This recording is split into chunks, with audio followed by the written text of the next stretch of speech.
درود دوستان، امیدوارم که حالتون خوب باشه. این کلاب فلسفه دو نقطه از اولین کلابی بود که من در کلاب هاست تشکیل دادم و قبل از اینکه امکان ضبط اتاقا رو به ما بدن، خب خیلی جلسات مختلفی که بیشتر پایه‌ای بودند، مفاهیم کلی رو مثلا اخلاق چیه، نمیدونم خود فلسفه چیه و اینها برگزار کردیم که خب متاسفانه ضبط نشدن. من بیشتر قصدم این بود که اینجا در واقع به تاریخ فلسفه بپردازیم، اما دیدم چون خیلی وقته که اینجا اتاقی گذاشته نشده و این چند وقته هم درگیر این موضوعی بودم که الان بهتون خواهم گفت و از اونجایی که در واقع آقای شروین وکیلی گفتند که در واقع صلاحیت بررسی این مسئله رو کسی که حالا مثل من که عرضم به خدمت شما که آقای امیر، نمیدونم داستانش چیه که بعضیا همجوری وقتی وارد میشن میان بالا. خوش اومدین. گفتن که صلاحیت ندارم منو، در سطحی نیستم. خواستم که به این بهانه در واقع از کارکردهای فلسفه رو هم به شما نشون بدم که میتونه از جهت منطقی در واقع حالا متن‌ها یا رویکردها رو شما میتونید بررسی بکنید و نقد بکنید. یعنی خواستم یکم ببینید که در واقع فلسفه در روزگار کنونی به چه کاری هم میآید. چند وقت پیش داشتم جستجو میکردم ببینم به زبان فارسی چه چیزی راجع به همجنسگرایی نوشته شده. بعد طبق معمول که هر موضوعی شما سرچ بکنید میرسید به آقای شروین وکیلی. دیدم که ایشون یک متن رو نوشتن، بعد سرچ کردم. خیلی سخت بود که پیدا کنم این پی دی افش رو دانلود کنم. یک سایت پیدا کردم دانلود کردم، ولی گویا من همین تا دیروز نمیدونستم، گویا که تا صفحه 33 بیشتر نبوده این متنی که این سایت گذاشته و اصل این کتاب در واقع 155 صفحه است که من الان این بالا لینکش رو برای شما میذارم برای کسایی که نخوندن یا میخوام بخونن، چون اتاق اصلی ما که گفتگو هست و یه گفتگو میان رشته‌ای من هدفم بود که برگزار بشه. از زیست شناس و عصب شناس و روانشناس من دعوت کردم که امیدوارم که بیان. گفتم که چون بیشتر قرار گفتگو باشه، من حالا یه هم کتاب رو بذارم اینجا براتون، همین که یک توضیح کلی بدم که اگر دوست داشتین این رو مراجعه کنین که برای فردا آمادگی بیشتری داشته باشین، اگر که بحث براتون جالب بود و خواستین که بیشتر بدونید. خب لینک رو هم من گذاشتم اینجا. این کتاب اسمش از همجنسگرایی تحلیلی در جامعه شناسی تکاملی. تاریخ نگارش هم 94 بوده. چیزشو میخونم، در واقع فهرستشو میخونم. پیش درآمد، گفتار نخست، مفاهیم پایه، چالش، پرسش، تعریف مفاهیم، گفتار دوم همجنسخواهی در جانوران که من تا اینجا شو خوندم و در یوتیوب راجع به یعنی نقدی که من داشتم تو یوتیوبم نقد کردم تا اینجا بوده، تا گفتار دوم بوده، آخر گفتار دوم. گفتار سوم تکامل همجنسخواهی، گفتار چهارم ژنتیک همجنسخواهی، گفتار پنجم هورمون عصب شناسی همجنسخواهی، گفتار ششم جامعه شناسی همجنسخواهی و هفتم داوری اخلاقی و در پایان هم کتابنامه. در پیش درآمد ایشون داستان خودش رو نقل میکنه که میگه که در روزهای نخستین تیر ماه 1394 دادگاه فدرال ایالات متحده آمریکا ازدواج همجنسگرایان را در همه ایالت‌ها مجاز شمرد. بعد ایشون تعجب کرده از عکس‌العمل در واقع ایرانی ها نسبت به این مسئله که ابراز خوشحالی کردن و اینها، و برای ایشون جای سوال بوده که چرا خوشحال هستن دیگران، مخصوصا اونایی که خودشون هم همجنسگرا نیستن و در آمریکا هم زندگی نمی‌کنن. یعنی از همین ابتدای مسئله ورود ایشون به این بحث مشخص هستش که درکی ایشون خیلی از بحث عدالت اجتماعی و پیوستگی در واقع انسان‌ها به هم دیگه و اینکه اثر میگذاره در واقع بحث اقلیت‌های کلاً هم قومی، جنسی، حالا به هر صورت، یا خود اصلا بحث زن‌ها به همه انسان‌ها در روی کره زمین مرتبط هست و اگر یک دستاوردی یک جایی، مهم نیست کجا، به دست بیارن در واقع این جنبش‌ها بر روی تمامی انسان‌ها اثر میگذاره.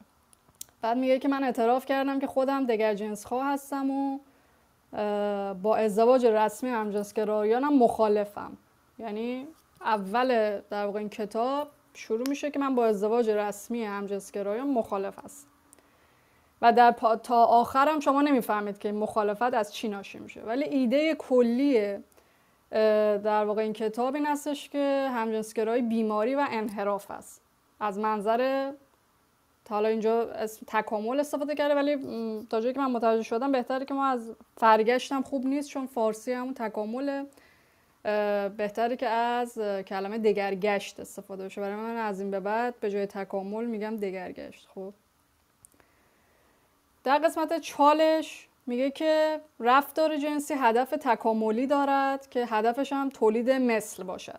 یعنی ایشون هم برای این دگرگشت هدف، یعنی فکر میکنم همون جوری که یعنی در ادیان برای این جهان غایتی متصور هستش، ایشون هم دگرگشت رو غایت محور میدونه، یعنی به سمت غایتی موجودات دارن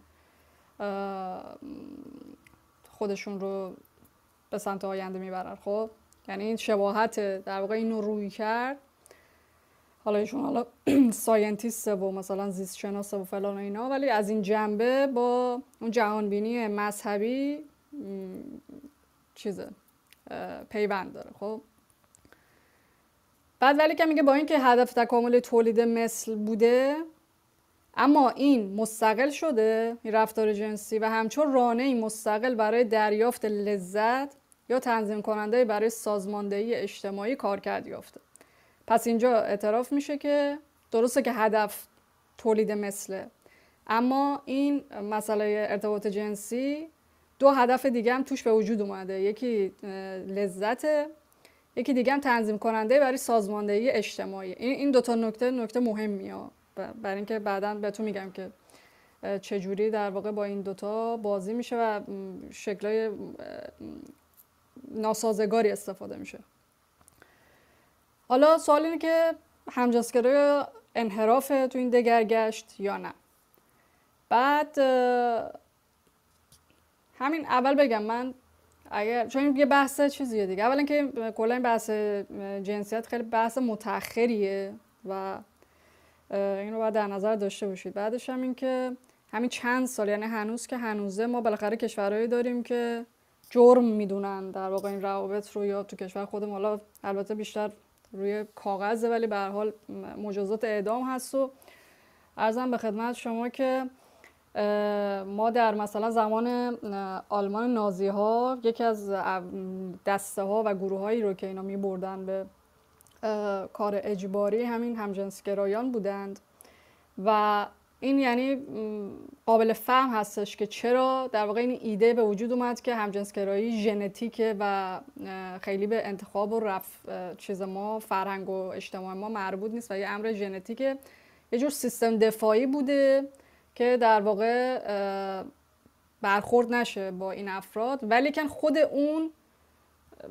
یه سری مشکلات ایجاد کرده. همین نگاهی اگر ما بگیم که مثلا گرایش جنسی چیز ژنتیک هست، ایده درمان به وجود میاد که الان این یه چیزی هست که شکستم خورده تمام اون افرادی، مخصوصا بیشتر توی آمریکا و کشورهای غربی این داستان هست و اونایی که سالیان سال داشتن روی بحث درمان در واقع این همجنسگرایی کار میکردن اومدن رسما معذرت خواهی کردن و گفتن که کار ما اشتباه بوده و کسی اصلا درمان نشد از این طریق.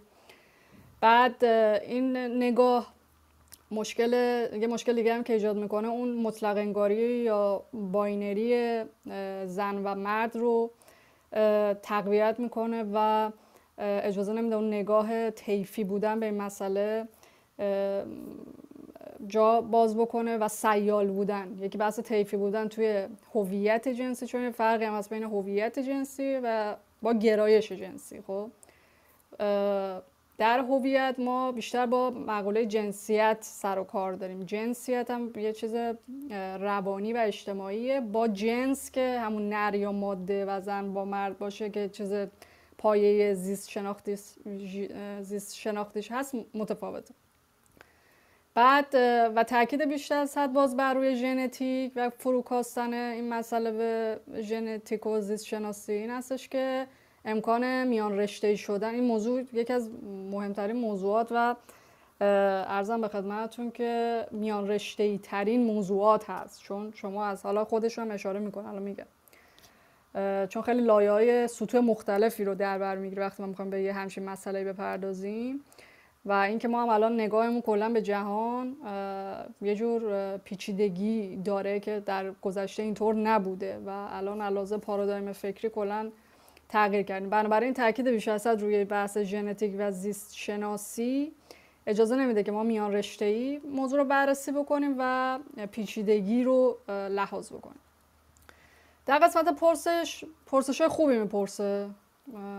حالا من اگر کتاب رو الان در دست بیارم چند نمونه، مثلا همین بحث اینکه آیا انتخاب هست یا نه، عرضم به خدمتتون از جهت چیز بحث دیگه، یعنی ورود به بحث که ببینیم با چه مثلا مسائلی ما پیش رو داریم.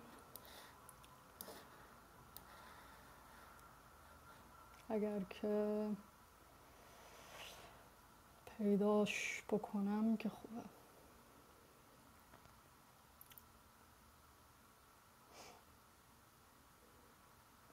خب مثلا اینکه همجنسگرایی تا چه اندازه توسط متغیرهای ژنتیکی و زیربنای عصبی هورمونی دوران کودکی تعیین می شود.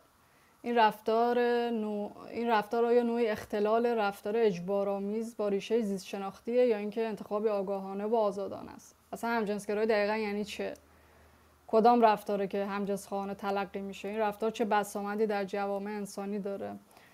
بعد در حیوانات چجوری هستش؟ عرضم به خدمت شما که چجوری تکامل یافته؟ آیا رفتار شایستگی زیستی رو کاهش میده یا نه؟ آیا جنس زن و مرد به راستی دو طبقه طبیعی و دو رده عینی و بیرونی هستن یا باید اونها رو برساخته اجتماعی در نظر گرفت؟ و چه بخشی از نقش‌ها و رفتارهای زنان و مردانه در بستر اجتماعی از تمایز زیست شناختی نر و ماده مشتق میشوند و آیا بیماری و انحراف است یا نه؟ و بعد طیفیه یا یه امر دو قطبی یا باینریه و این قبیل چیزها دیگه. سوالاتش یعنی سوالات درست و خوبیه برای اینکه مثلا با مسائل این حوزه آشنا بشید.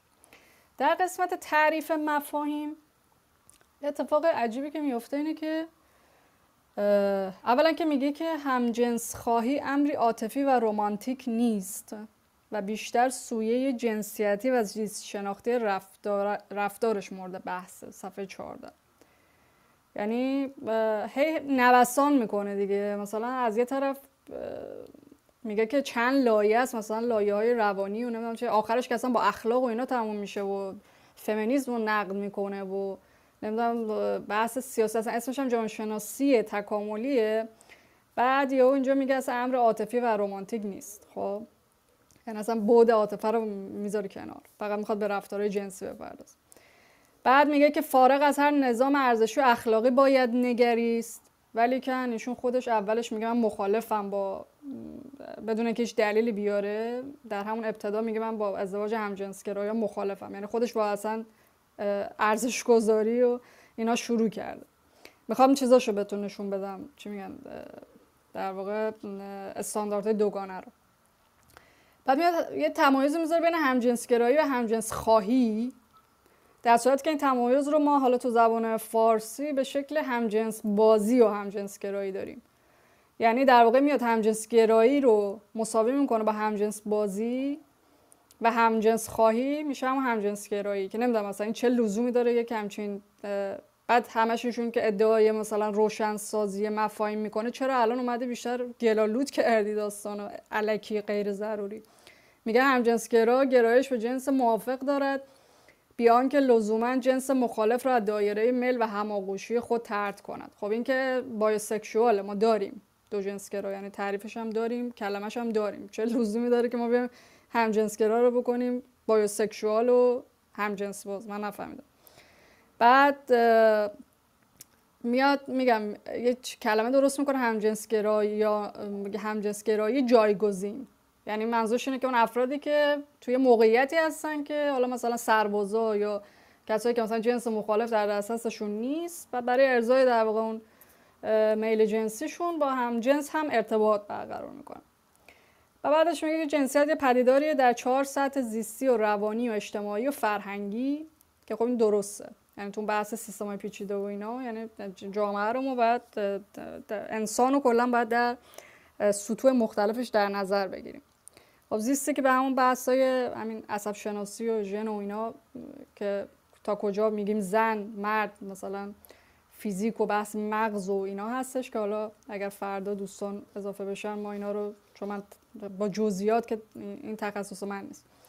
یه بحث هم روانیه که بیشتر به همون بحث هویت یابی و اینا مربوطه. یه بحث اجتماعی که اون قواعد و اون نقشایی که از قبل تعیین میکنه اجتماع، چه چیزی زنانه است چه چیزی مردانه است. و یه فرهنگی هم ایشون جدا کرده که منظورش هم گفتمان در واقع جنسیتی هست که میاد تمام این چیزها رو، لایه ها رو جمع میکنه و راجبشون صحبت میکنه. میپرسه که آیا یک دو قطبی گسسته داریم یا یک پیوستار یک نواخت و حالت بینابینی. یعنی این سوال مطرح میکنه. ایشون خودش نظرش اینه که دو قطبی داریم، نه تنها دو قطبی داریم بین زن و مرد، جنس مرد، بلکه حتی تعارض داریم و از واژه رقیب استفاده میکنه. میگه دگر جنس خواهی با همجنسگرایی اینا رقیب هم دیگه هستن، یعنی یک همچین روی کرده دارش. صحبت آمار، خب توی بحث علوم تجربی آمار یه چیزیه دیگه، یکی از به هر حال پایه‌های شناخت هستش. ولی که مسئله که باید در نظر گرفت این هستش که آمار همیشه محدودیت داره دیگه. خب مخصوصا تو حوزه علوم انسانی که بحث روان و مفاهیم تغییر میکنند و عرضم به خدمت شما که اون وجه تاریخمندی انسان و نقش زبان و اینها که خب در فلسفه ما دیگه الان در این روزگار یه نگاه دیگه ای داریم به نسبت مثلا 400-500 سال پیش. مخصوصا آمار خیلی باید با احتیاط برخورد بشه. حالا این آقای وکیلی هر کجا که آمار به یعنی اون فرضیه‌اش رو تایید نمی‌کنه میگه آمار اشتباهه، مثلا این مشکل داره اون مشکل داره، ولی موقعی که به خودش میرسه آمارا دقیق میشه. خب این هم یک مغالطه علم تجربی که ایشون انجام میده. میگه که خب توی این بحث حالا آمار که راجع به همین بحث اقلیت جنسی و جنسیتی هست، سوگیری‌های مشخصی که وجود داره این هستش که اولا که بیشتر مردان همجنسگرا این بررسی شدن توی این در واقع تحقیقات و ممکنه که اصلا خب اصلا اون چیزهایی که در مثلا بین جامعه همجنسگرایان مرد مثلا اصول باشه بین جامعه همجنسگرایان زن مثلا نباشه. اینو باید مثلا در نظر گرفت.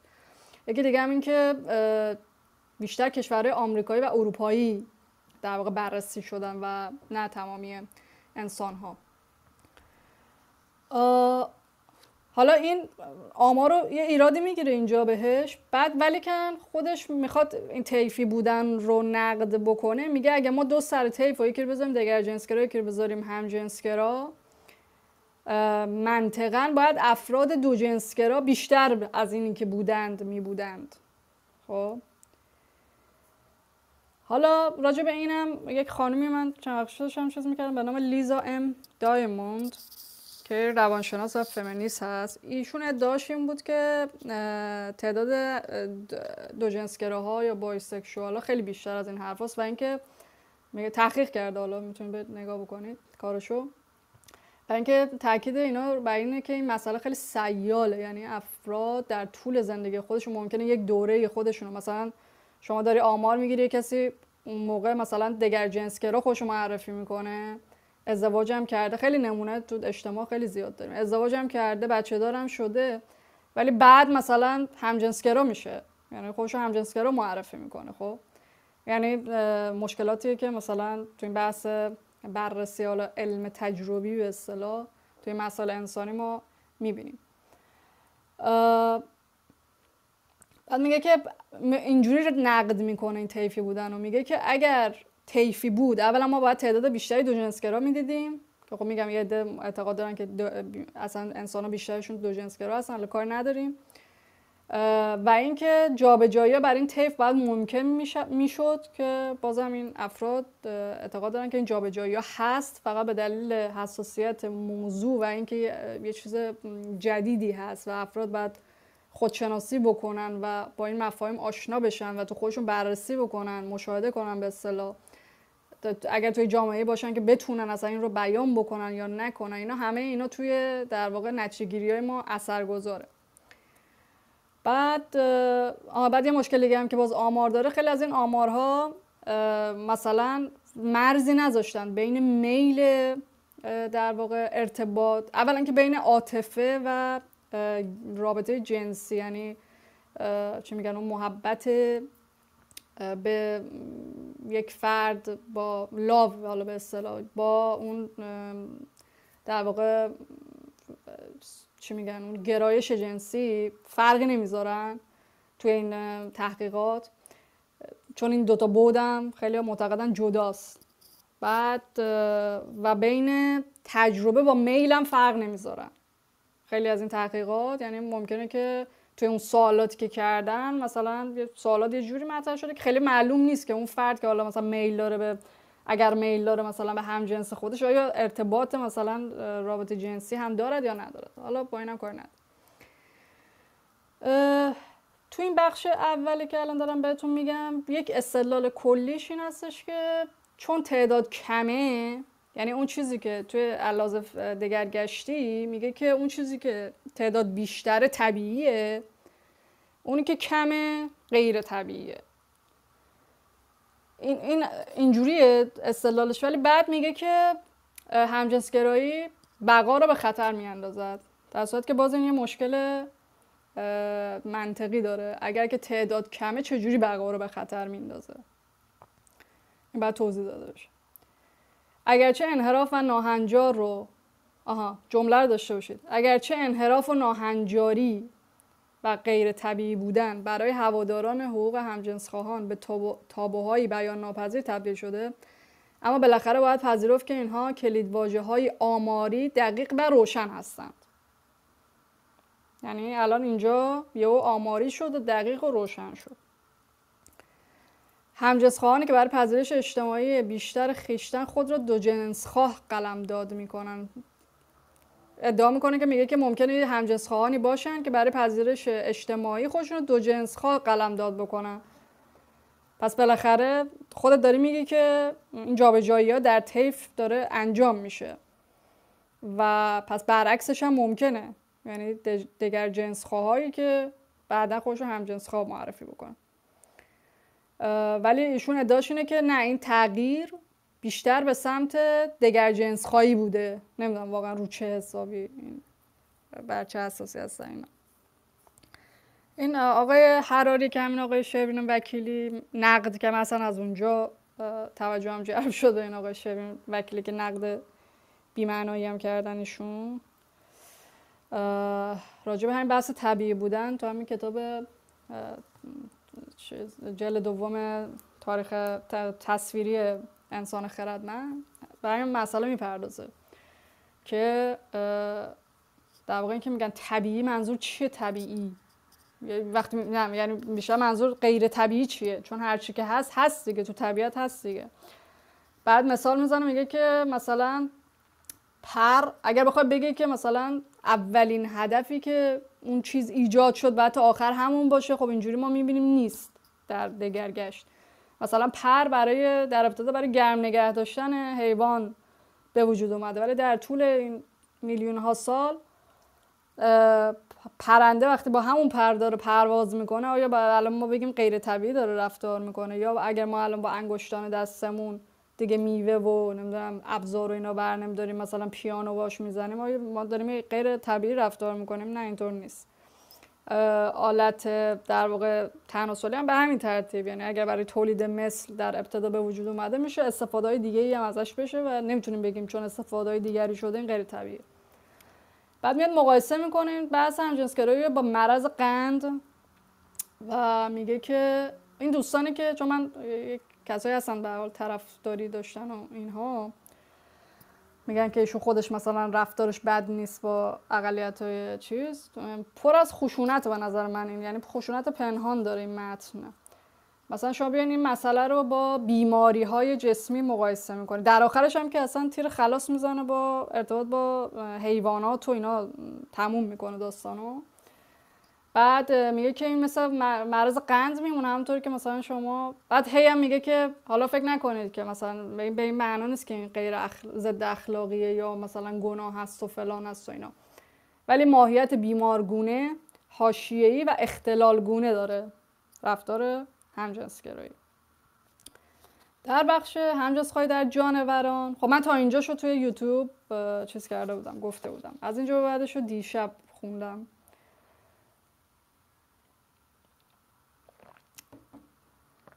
اولش باز اینم یه جور عجیبی شروع میشه. میگه فرض کنید که یه سری موجودات هوشمند، ابرهوشمند میان زمین، میخواد نقد بزنه که ما رفتار حیوانات رو بد تفسیر میکنیم. خب چون ما رفتار همجنسگرایانه در حیوانات رو زیاد دیدیم دیگه. خب این میخواد بگه که نه، اونجوری نیست که شما فکر میکنید. بعد میگه که فرض کنید که ابرهوشمندای اومدن زمین، بعد میان مثلا نگاه میکنن میبینن که مثلا انسان‌ها به هم دیگه فحش‌های جنسی میدن، مثلا دعواشون میشه، میگه مثلا مادر تو مثلا فلان و اینا، پس بیاد این نتیجه بگیره که اینا همه با هم دیگه رابطه جنسی دارن. اصلا نفهمیدم این چیه استدلال احمقانه‌ایه. بعد میگه که ولی که این چیزه، ارزش نمادین داره. ما ارزش نمادین رو اگر نفهمیم مثلا درست نمیتونیم بفهمیم، ولی که اون زبانه، اون تو قالب زبانه، چه ربطی به رفتار داره، چرا قاطی پاتی میکنین اینا رو. بعد میگه که موقعیت بسیاری از فمینیست ها، اولا که دشمنیش اصلا با فمینیست هاست بیشتر، بعد میگه موقعیت بسیاری از فمینیست ها و تفسیرگران غیر متخصص اینه که میان رفتار جانوران رو چیز میکنن، شبیه همین جانورشناسان فضاییه. حالا اینجا چی میخواد بگه؟ میگه که ادعاش اینه که حیوانات برای چیز نیستش که برای ارتباط لذت مثلا رابطه جنسی اینا نیست، که اینا چیزا، اینا یه اهداف دیگه ای دارن، مناسک آمیزه، نمیدونم رفتارهای تغذیه‌ای دارن، تعیین سلسله مراتب اجتماعی و ارتباطی میکنن که به جفتگیری و آموزش جنسی ربطی ندارد. من اصلا نمیفهمم یعنی چی. برای اینکه مثل اینه که مثلا شما یه کاری رو برای یه هدف دیگه ای، مثلا بیای آتیش روشن کنی که مثلا به یه عده علامت بدی، بعد بیای بگی که نه، آتیش که روشن کردی ارتباطی مثلا به احتمال سوخته شدن مثلا اون منطقه ندارد. خب مثلا این مغالطه است. حالا بعد اینکه مثلا ارتباط نیت با رفتار چی هستش و اینا، خب اینا بحثای ریشه‌ای فلسفه و روانشناسی که حالا در اینجا نمیگنجه، ولی ایشون هم خیلی چیز نداره، آشنایی به این مباحث خیلی نداره. میاد میگه که اینا برای اینکه میمون ها مثلا مشخصن، یکی از میمون ها صحبت میکنه، چند تا میمون ها رو باز میکنه، یکی هم دلفین نمیدونم چیچی بطری یه چیز خاص. میگه که این میمون ها بیشترم بونوبوها دیگه، بونوبوها چون که هم خیلی جالبه این بونوبوها، چون ما از انسان ها خیلی نزدیکن به شامپانزه ها و بونوبوها دیگه. بعد شامپانزه ها مرد سالار چیزشون، اجتماعشون، بونوبوها زن سالارن. بعد بین میمون های بونوبو ارتباط جنسی هم خیلی زیاد دیده میشه بین زنها. خب بعد میگه که اینا برای کاستن تنش بین فردی این کار رو میکنن و کارکرد ارتباطی داره. خب اگر که این کارکرد داره، چرا تو انسان ها این کارکرد نداشته باشه و برای تنش بین فردی نباشه؟ چون این ادعاش اینه که توی حیوانات کارکردهای دیگه ای داره غیر از بحث صرفا آموزش جنسی، ولی در انسان ها صرفا لذت جوییه. حالا ولی هیچ دلیلی اینجا آورده نمیشه که چرا همین چیزایی که به حیوانات داری نسبت میدی رو ما نمیتونیم به انسان ها نسبت بدیم. بعد نگاهشون هم خیلی نگاه همون کلاسیک فاعل مفعولیه که این از هم قدیم الایام زمان یونان و تو دین ادیان ابراهیمی اینا هم همین نگاه دارن به بحث جنسیت. این فاعل مفعول حالا به یه شکل دیگه همون بحث فراتر و فرودسته. خب و میگه که نمیدونم اینا که میان میمونایی که میان روی اون یکی سوار میشن، اون حس مثلا غلبگی و اون حس مثلا فاعل بودن و نمیدونم تعیین مراتب اجتماعی و همچین نگاهی داره کلا به مقوله ارتباط جنسی بین موجودات. بعد به دلفینا که میرسه میگه که انگار که یه نوع بازی میکنن، اینا تمرین جفتگیری میکنن. دلفین هایی که سنشون کمتره، نرهایی که سنشون کمه، دیده شده که مثلا ارتباط دارن با هم دیگه. بعد میگه به نظر میرسه نوع بازی باشه برای تمرین جفتگیری. خب چطور مثلا این بازیه؟ بعد بازی یعنی چی؟ بعد تمرین جفتگیری خب چرا با مثلا ماده نکنن؟ حالا حتما باید همجنس بکنن تمرین جفتگیری رو، مثلا معلوم نیست خیلی. من خودم شخصا متوجه نمیشم. رفتار همجنسخوانه تنها انحراف از رفتار جنسی راستکیشانه تولید مثلی نیست که در انسان و میمون مشترک است. رفتار دیگری هم هست که یعنی ایشون خودارضایی رو هم انحراف میدونه. یعنی میگه هم رفتار همجنسخواهانه انحرافه، هم خودارضایی، که هر دوتاشون هم اخیراً که یعنی نمیدونم دقیقاً چند چیز از فهرست انحرافات و بیماری اینا همه در اومدن اینا.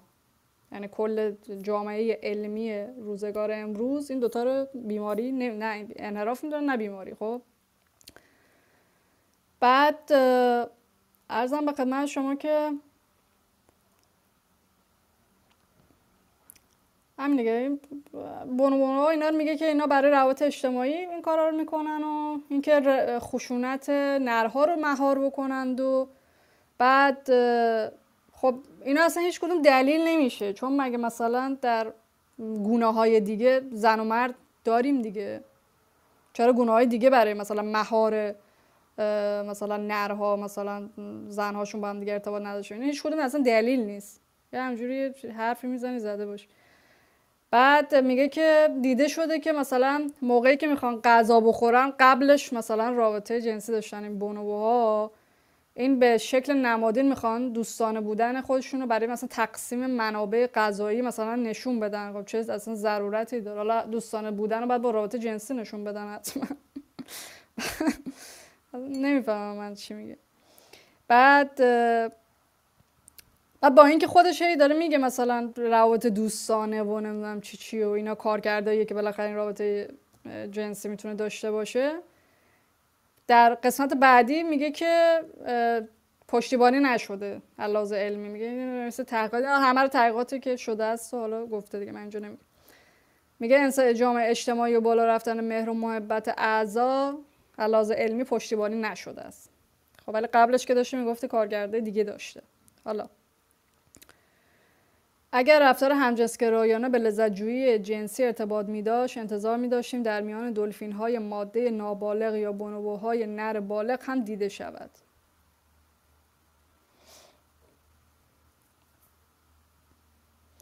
این میگه که توی اینایی که ما همجنسگرایی رو داریم می‌بینیم مثل بونوبوها و دلفین‌ها، رفتار همجنسگرایانه به لذت‌جویی جنسی ارتباط نداره دیگه. اینو داره میگه. ولی کن لذت رو چی میدونه دقیقا؟ بعد توی یعنی بعد اصلا روانی و اجتماعیش رو الان اینجا نادیده گرفته میشه و کلا که اصلا همه چی با هم قاطی قاطی شد. در گفتار سوم که اسمش عنوانش از تکامل همجنس خواهی، میگه که خودش اعتراف میکنه، میگه این یه معمای تکاملیه که چطوری، چون اگر شما اعتقاد داشته باشین که این ژنتیکیه و چون عموما بچه دار نمیشند در واقع افراد همجنسگرا، پس بعد این چیز میشد دیگه، بعد مثلا نسل انسان منقرض میشد و این چیزی بود که بعد اینکه اینا بچه دار نمیشن چجوری در واقع ژن داره منتقل میشه.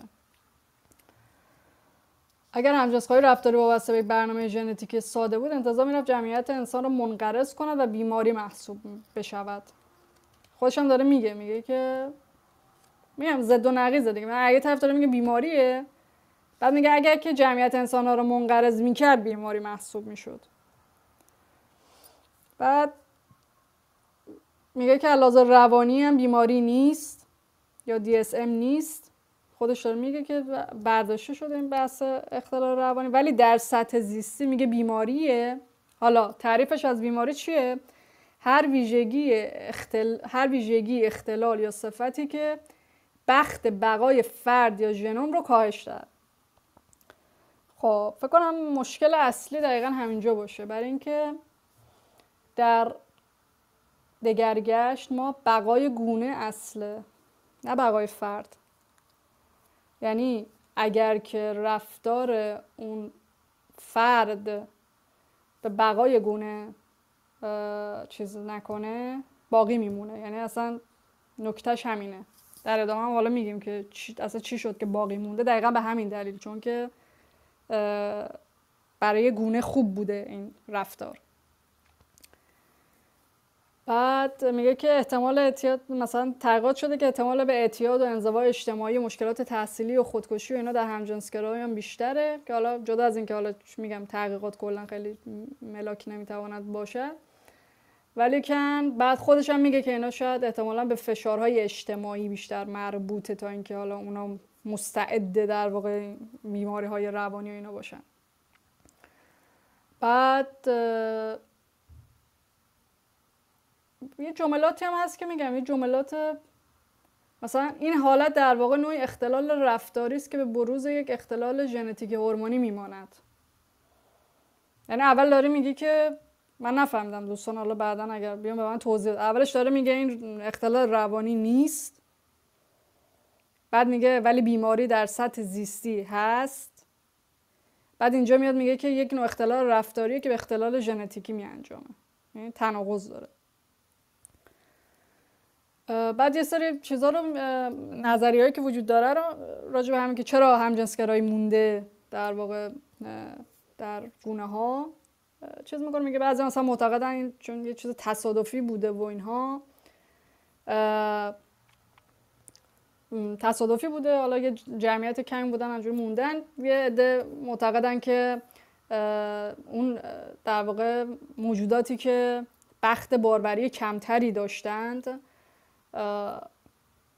با گسترش روابط اجتماعیشون و کمک به مثلا به بچه‌ها و مثلا اینها همجنسگرا بودن، ولی به صورت‌های دیگه در واقع داشتن خدمت می‌کردن در واقع به گونه.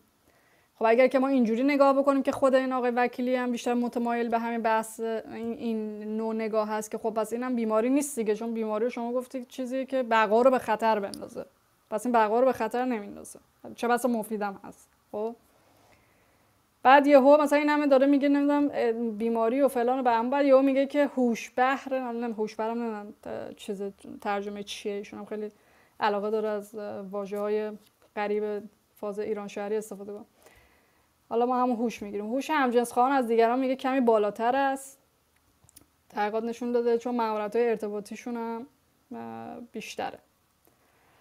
بعد یه سری چیز توضیحات حالا زیست شناسانه‌شه که فردا اگر آقای دکتر حسن هم بیان که ما راجع به کروموزوم‌ها و بعد اعتقاد بر اینه که میگه ژن بعد یهو اون وسط تنها جایی که از واژه همجنس بازی استفاده میشه اینجاست، فکر کنم از دستش در میره چی میشه، ژن همجنس بازی بر کروموزوم جنسی ایکس نشسته. جملهش اینه، ژن همجنس بازی.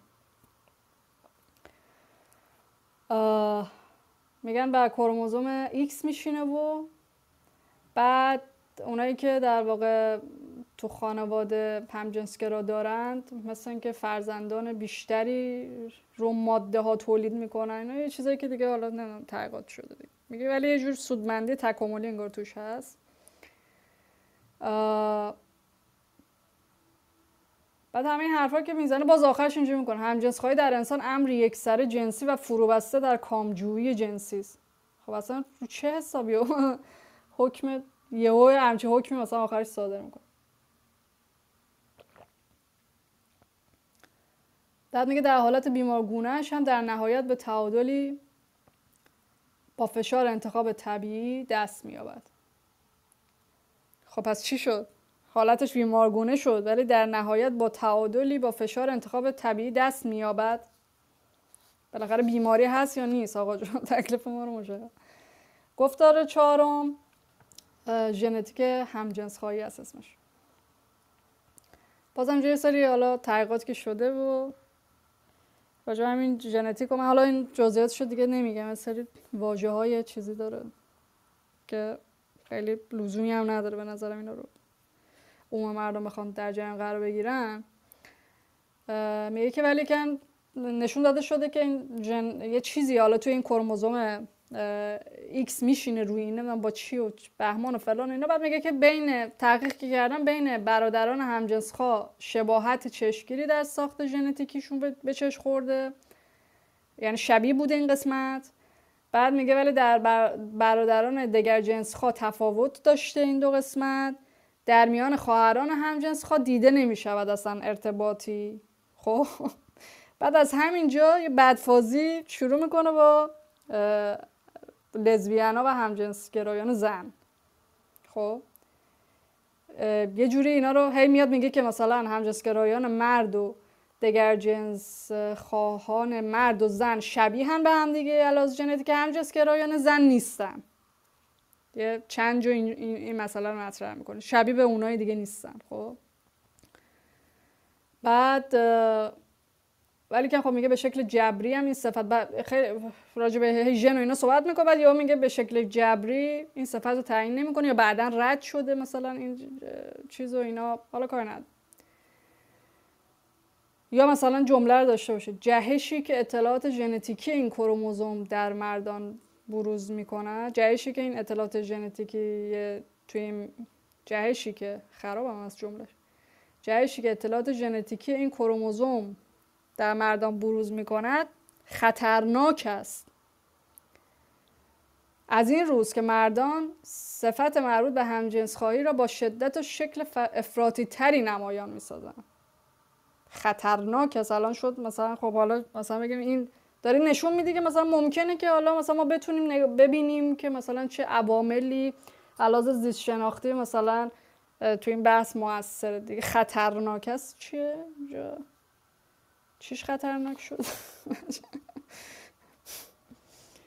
بعد میگه که اومدن مثلا مگسا رو دستکاری کردن، مثلا سیستم بویاییشون دستکاری کردن، بعد اینا باعث شده که مثلا جنس مخالف رو چیز نمی‌کنن میرن سمت، میگه یعنی میخواد نشون بده با دستکاری‌های مثلا ژنتیکی میشه گرایش جنسی رو عوض کرد و اینا مثلا همجنسگرا شدن. خب این که شمشیر دولبه است که خب اگر بشه این کارو کرد که میشه برعکسش هم انجام داد دیگه. ارتباطش به بیماری بودنش چیه؟ سازوکار پدید آورنده همجنسخواهی اختلالی در سیستم ایمنی مادر است که بر روند رشد جنین تأثیر می‌گذارد و از سوی چپ دستی بعد ربط میده به چپ دستی و از سوی دیگر سوگیری غیرعادی جنسی را نتیجه می‌دهد. خب ما رسیدیم به این که پس یک اختلالی در سیستم ایمنی مادر به وجود میاد در دوران جنینی که بعدها نتیجهش اینه که اون فرد چپ دست می شود. آخ چه اتفاق وحشتناکی میفته تو اجتماع که اون چپ دست میشه و همجنسگرا میشه. این قسمت نتیجه گیری که میکنه رو من الان براتون میخونم که ببینید مبحث چیه. 1. چنین مینماید که زیرساختی ژنومی رفتار همجنسخواهانه انسان را کنترل میکند.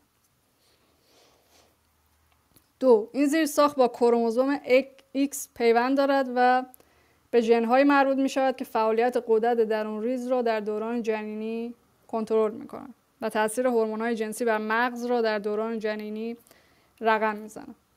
3. در پستانداران مانند مشت هم الگوهای موازی و مشابه با همین سازوکار یافت می‌شود. 4. در شاخه‌های متفاوتی مانند حشرات هم رفتار همجنسخواهانه با جهش‌های ژنتیکی پیوند خورده است. 5. در تمامی مواردی که پیوندی میان یک عامل ژنتیکی و همجنسخواهی برقرار شده، آن عامل ژنتیکی اختلالی در سازوکارهای طبیعی رشد و تکوین بدن جنین را رقم میزند و از این رو پیوند و همسانی همجنسخواهی با بیماری در سطح زیسته نمایان می شود. الان شما از این که حالا مثلا چه می‌دونم روی کروموزوم X میشینه یا مثلا در حیوانات دیگه هم یه چیزایش مثلا شبیه ما هست و اینا، یهو رسیده به اینکه بیماریه، چه از کجا به چه جوری به چی رسیده؟ من واقعا متوجه نمیشم. حالا این مسئله گرهش باز توی قسمت بعدی قشنگ خوب باز میشه. گفتار پنجم، هورمون عصب شناسی همجنسخواهی اسمش. ادعاش اینه که اختلالی در رشد مغز جنین به وجود میاد که همجنسگرایی به وجود میاد دیگه. خب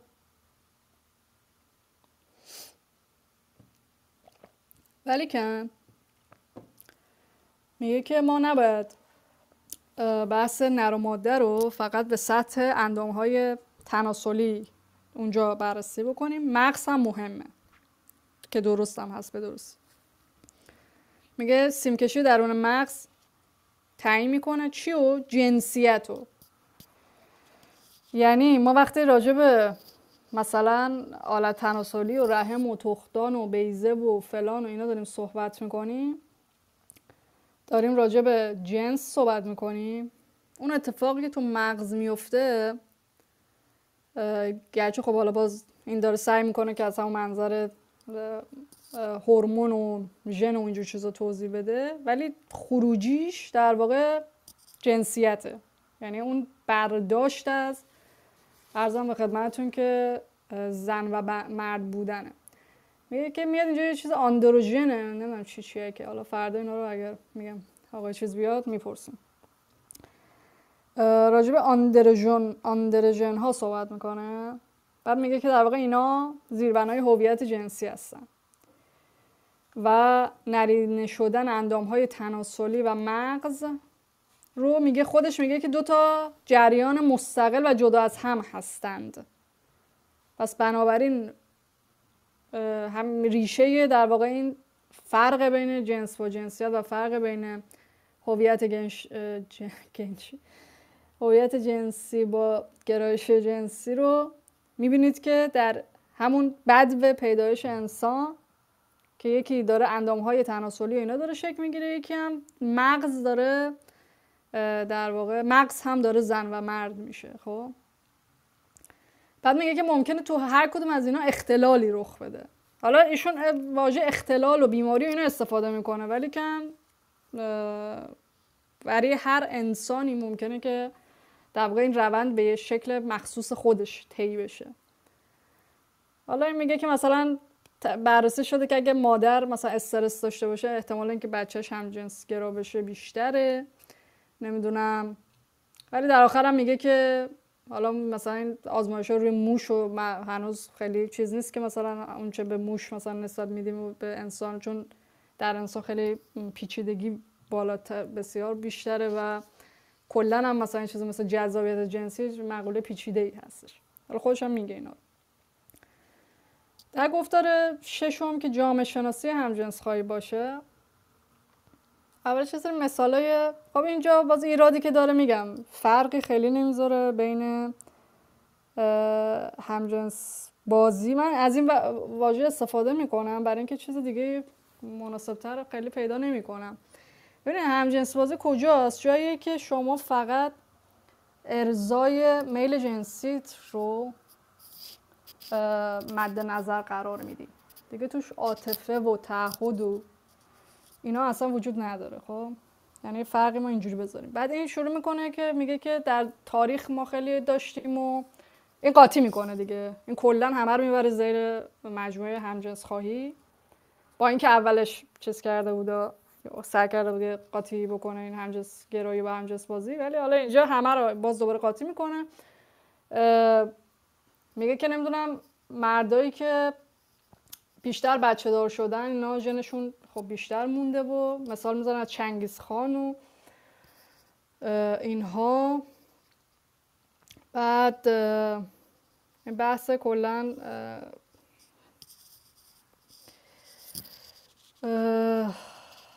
مثلا این برای چی گفت؟ این که چه ربطی به همجنسگرایی داره این که هرچی مردان بیشتری بچه دار بشوند ژنشون بیشتر میمونه؟ خب چه ربطی داشت؟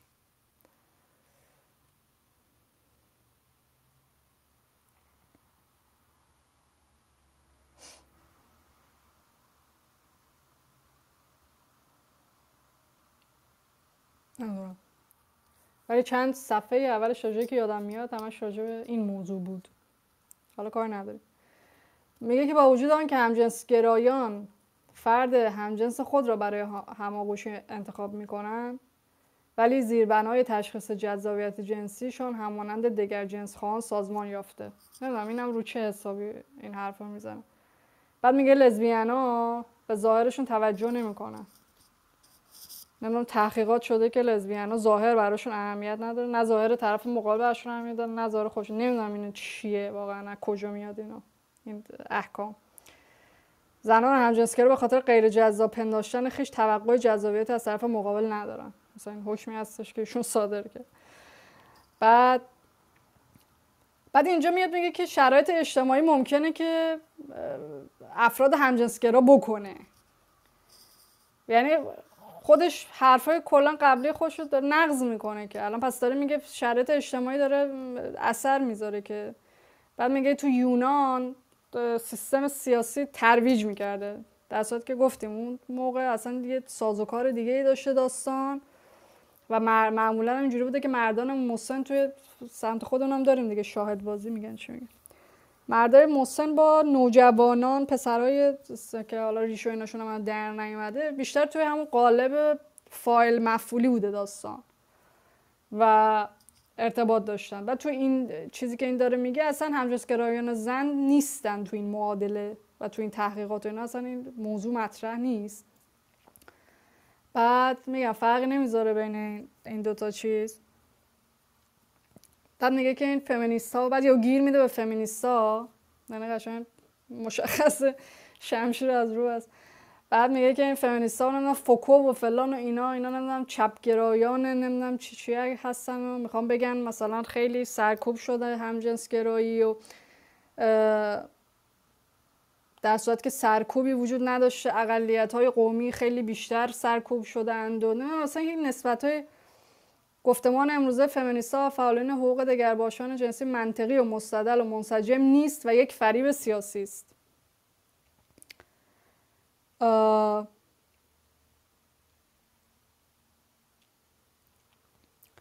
بعد میگم دیگه، بعد اینجا کلا معلوم نمیشه که شما که داشتی میگفتی بیشتر پایه ژنتیکی داره و اینها. بعد الان میگه که در واقع این نوع گرایشات و چیزهای سیاسی باعث میشه افراد همجنسگرا بشن. خب یعنی خودش میفته توی این دامی که پنگ کرده بود، خودشون میفته توش. بعد میگه که ولی داره خودش نقد میکنه که فمینیستا میگفتن که جنسیت، البته دوستان این فمینیسم هم یه تاریخی داره و اگر میخوایم بدونید چیه باید قشنگ بخونید، مراحل مختلف داره. هر کسی یعنی اینکه مثلا اینجا میگه فمینیست فکر نکنه مثلا همه فمینیستا اینجوری میگن یا فلان و ایناست. اینم کلا به اینم میگن مغالطه دیگه، شما بیاید مسئله کلی رو به همه نسبت بدید. بعد میگه که گفتن که جنسیت برساخت اجتماعیه و منکر طبیعی بودن آن شدند، در صورت که امروزه اصلا کمتر کسی هست که بگه که مثلا اصلا کسی رو ما نداریم که بگه مثلا جنس زن و مرد فرقی نداره. چرا؟ تفاوت وجود داره. علاوه زیست شناسی هیچ که نمیگه که تفاوتی وجود نداره. بعد عرضم به خدمت شما یعنی منکر طبیعی بود، یعنی ساحت زیست شناسی هیچ کسی نمیشه، ولی کن فرهنگ هم مؤثره. شما که انقدر ادعای کلنگری و نمیدونم سیستم پیچیده و فلان و اینا داری، چرا اینجوری؟ هر دو عامل مؤثر هستن و عوامل بیشمار دیگه ای. بعد خلاصه میگه که آموختنی نیست جنسیت و عرضم به خدمت شما که خودش مثال میزنه، میگه بعضی از موضوعات خب اجتماعی هستن ولی چیزای سطوح زیست شناختی دارن، مثل بحث قومیت و نژاد و اینا. بعد میگه که حقوق همجنسگرایی از نظر منطقی ناسازه‌ای در بطن خود دارد، در صورتی که خودش هم همین طور هست. این ناسازه رو داره بهش دامن میزنه و خود گفته و قبلا هم چیز کرده بود که این فمینیست‌ها اومدن بین جنس و جنسیت تضاد انداختن. در صورتی که ما این نوع رویکرد در همین متن هم میبینیم. بعد میگه که کلا موندن بین این که بگن که مثلا همجنسگرا کاری رفتارش رو یعنی بیان در نظر بگیرن یا به عنوان یک موجودی که هست، در صورتی که هر دوش رو هم میشه در نظر گرفت و هیچ اصلا چیزی با هم دیگه نداره، اصلا دعوایی اینجا وجود نداره. و بخش آخرش هم که داوری اخلاقیه که اصلا عجیبتر از عجیبتر یا از اون بحثای زیستی و اینا میفته تو چی؟ زرتشت داره من چیزایی میگه که در چیز اولا که میگه که اولین جایی که با همجنسگرایی مخالفت کرده در آیین زرتشت بوده است و هخامنشی و اینا، ولی که اینا چیز نمی‌کردن، مثلا برخورد خیلی شدید نداشتن، این رویکرد منفی داشتن. رویکرد منفی هم باز برمیگرده به همین داستان هنجار طبیعت و غایت و نمیدونم اینکه خداوند آفریده است و فلان و اینا. بعد میگه که هر چیزی که هنجار طبیعت رو خدشه‌دار بکنه و این اشه چیه؟ بشکنه، نظم سرزنده گیتی را نقض بکنه، آفریده اهریمن بوده، بنابراین مشکل داره. خب ایشون از یک ساینتیست زیست شناسی یهو رسید به چی؟ به آفریده اهریمن.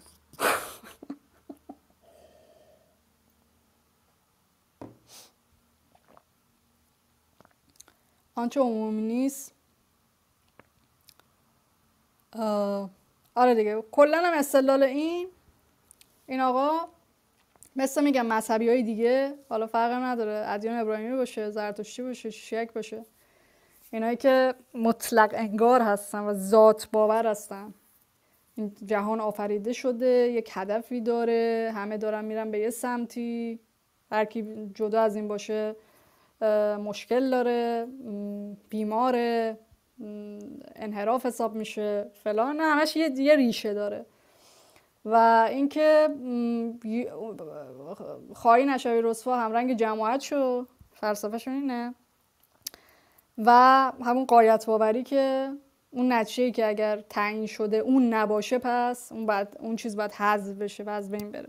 خب این نتیجه اخلاقی، یعنی با اینکه خود شما داری میگی اخلاقی، ما نمیگیم مثلا همجنسگرایی ضد اخلاقیه یا نباید با اینو بد رفتار کرده نه، ولی نتیجه منطقی این نوع روی کرد در واقع برخورد ضد اخلاقی با مثلا کسایی مثل اقلیتایی مثل همجنسگرایان هست. تازه این نوع استدلال میشه به چیزای دیگه هم تعمیم داد. یعنی صرفا هم خوبی بحث همجنسگرایی اینه که میتونه یک چیز باشه، یه وزنه تعادلی باشه برای خیلی از موضوعات دیگه.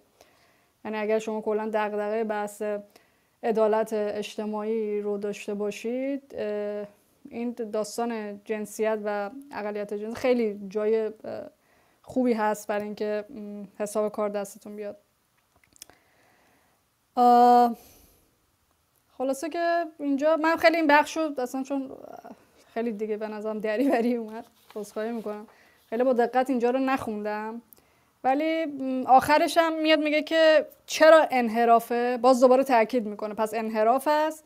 چرا انحراف است؟ 3 تا دلیل میاره. یکی این که نمیدونم همین عمومی نیست و فلان نیست و بعد آخرش اینه که جمله رو آخه شما داشته باشید. اصلا معنی این جمله چیه؟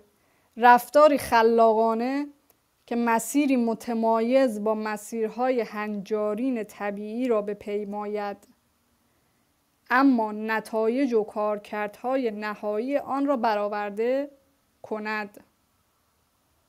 یه بار دیگه میخونم. 3 تا چیز گذاشته که اگر این 3 تا چیز باشه اون چیز انحرافیه. خب آخریش اینه، چیزی که انحرافیه اینه: رفتار خلاقانه که مسیری متمایز و مسیرهای هنجارین طبیعی را بپیماید، متمایز با مسیرهای هنجارین طبیعت را بپیماید، اما نتایج و کارکردهای نهایی آن را برآورده کند. شما اگه چیزی فهمیدین از این جمله به منم بگید. بعد میاد میگه که همجنسگرایی هر 3 اینا رو داره، پس انحرافه. حالا که انحرافه فکر نکنید گناهه یا واقعا مغزم دیگه داره سوت میکشه. انحراف هست ولی نه گناهه نه شر اخلاقیه. بعد میاد چیکار میکنه؟ یه کار میکنه بدتر از هر کاری که میتونسته بکنه. میاد میگه که با اعتیاد مقایسه میکنه. خب میگه همونجوری که معتادا چیزن، پس شما نتیجه منطقی میگیری که همجنسگرایی هم دنبال لذت جویی هستی دیگه.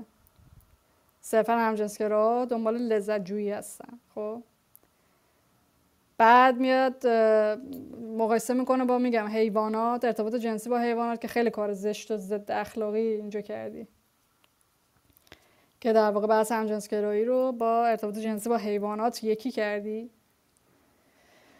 بعد آخرش هم میگه که میگم حالا این دیگه این جمله‌ای که اوج تناقض داستان رو در این آخرش نشون میده، میگه که کارکرد جفتگیری، حالا اولش که میگه فقط تولید مثل دیگه، خب بعد اومد توی حیوانات بررسی کرد، گفت کارکرد اجتماعی و روابطی و فلان اینا هم داره دیگه. خب بعد گیرم داده بود، ایراد گرفته بود که همجنسگرایی در انسان‌ها هیچ کارکرد دیگه ای نداره، فقط لذت جویی هست دیگه. خب حالا آخرش میگه که کارکرد جفتگیری تولید مثل یا تولید لذت. اگر یا تولید مثل نباشه یا تولید لذت نباشه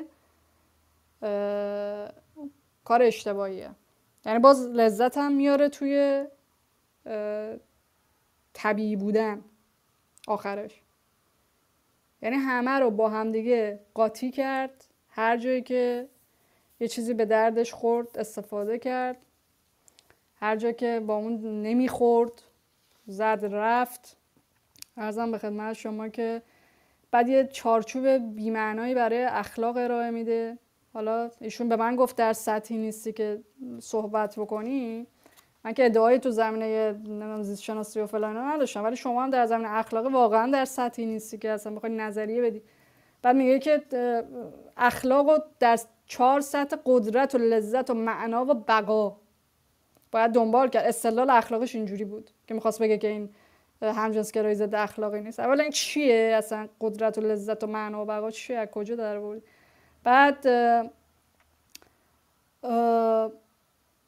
میگه که چون این هیچ کدوم از اینا توش مشکلی نیست و به دیگران هم آزاری نمیرسونه، نه چه چیزش اینه آخرش، یعنی لب مطلب اینه که چون آزار نمیرسونه پس غیر ضد اخلاقی نیستش.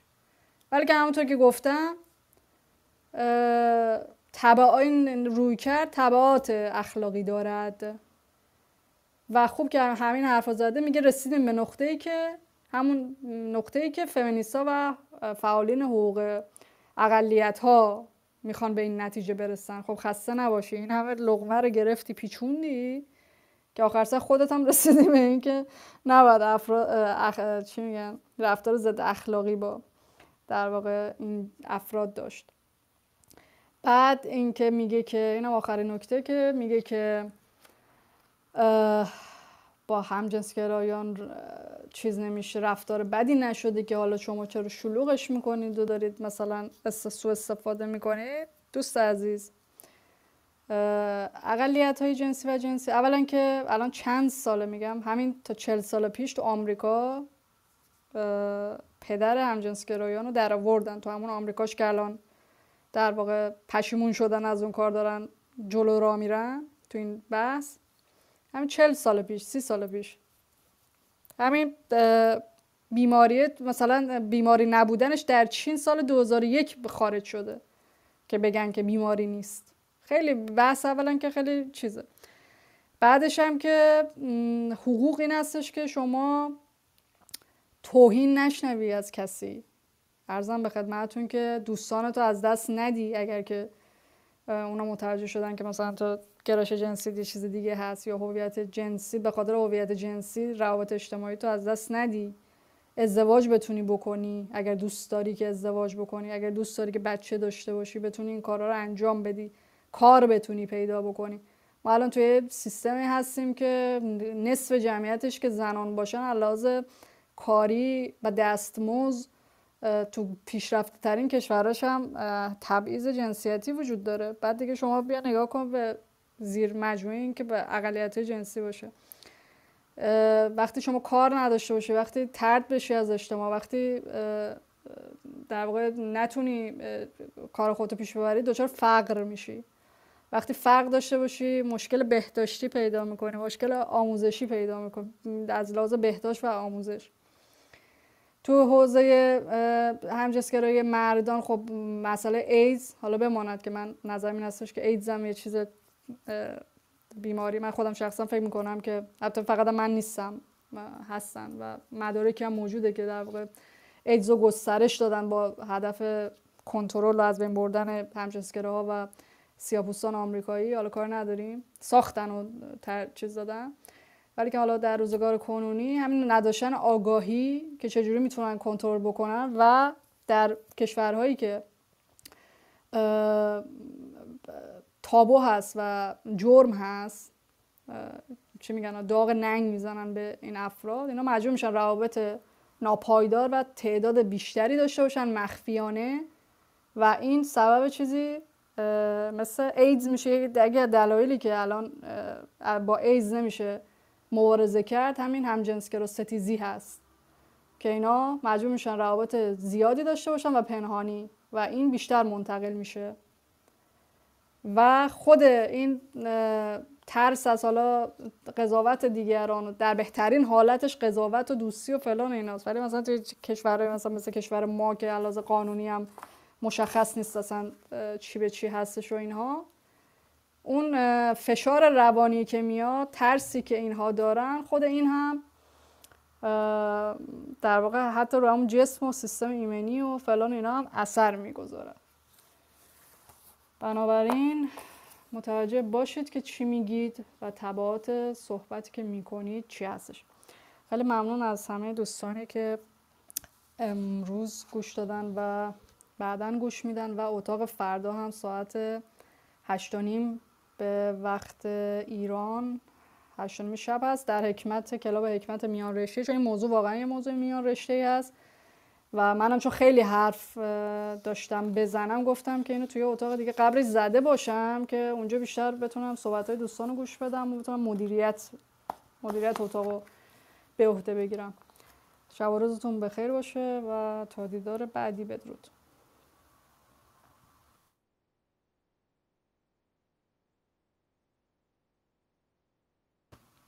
ببخشید من چت و اینا رو هم که اصلا ندیدم دیگه، ولی فکر کنم میمونه بعداً میبینم